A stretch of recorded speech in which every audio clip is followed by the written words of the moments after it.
ତାକୁ ଯେତେ ମାରିବି ଜମାରୁ ତ କଥା ଶୁଣୁନାହିଁ।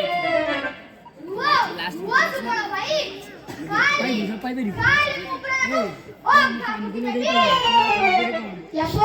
କାଲି ଅଗା ପକେଇଲେ ଚଳିବନି, ତାକୁ ପୁରା ଢେଙ୍କିଆ ଚଢେଇ ଦେବାକୁ ହେବ। ପଡିଥିବ ଯେ ଗୋଟିଏ ଜାଗାରେ ପଡିଥିବ। ଧୀରେ ସେ କୁଞ୍ଜଳି ଗାଇକା ଜମାରୁ ତ କଥା ମାନୁନାହିଁ ରେ, ଏଣେ ତେଣେ ପଳାଇ ଯାଉଛି।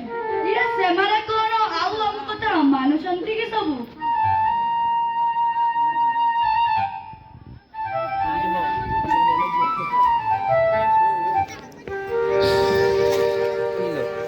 ଆଜି ଯଦି ଆମ କହ୍ନେଇଟା ଥାନ୍ତା, ଏକା ଠାକେ ରହି ତାର ବେଣ ଗୀତକୁ ସମସ୍ତେ କାନୁଡେରେ ଶୁଣୁଥାନ୍ତେ।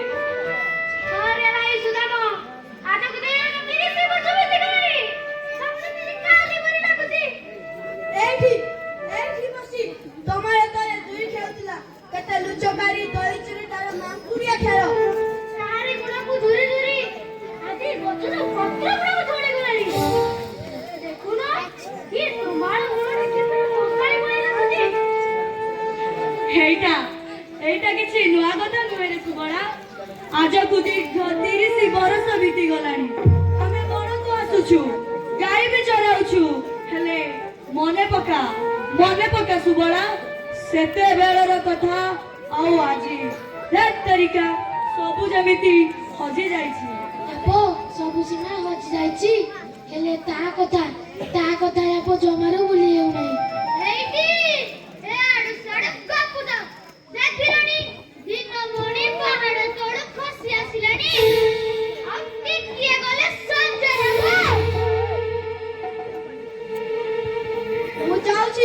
ମୁଁ ଯାଉଛି ଗୋରୁ ପଲକୁ ଏଆଡକୁ ଆଣିବି।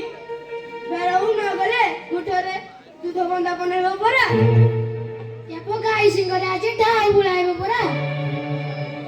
ଆରେ ହଁ ତ, ମୋର ଦେଖୁଥା ଜମାରୁ ମନେ ନାହିଁ ରେ।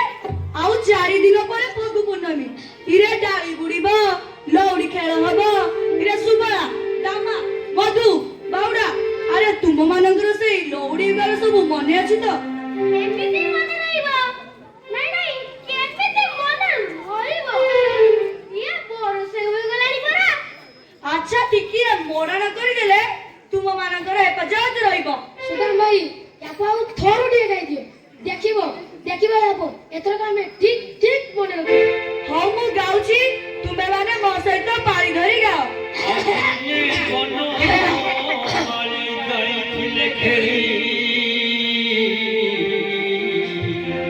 କାଦମ୍ବରୀ ତଳେ ହେଲେ ଓହୋ ସଫାନୁ ସୁତା ଆସିନ ସେତକ, ଆଲୋ ସଫାନୁ ସୁତା ଆସିନ ସେତକ, ତାର ମୁରଲି ଚୋରି କରିବେ।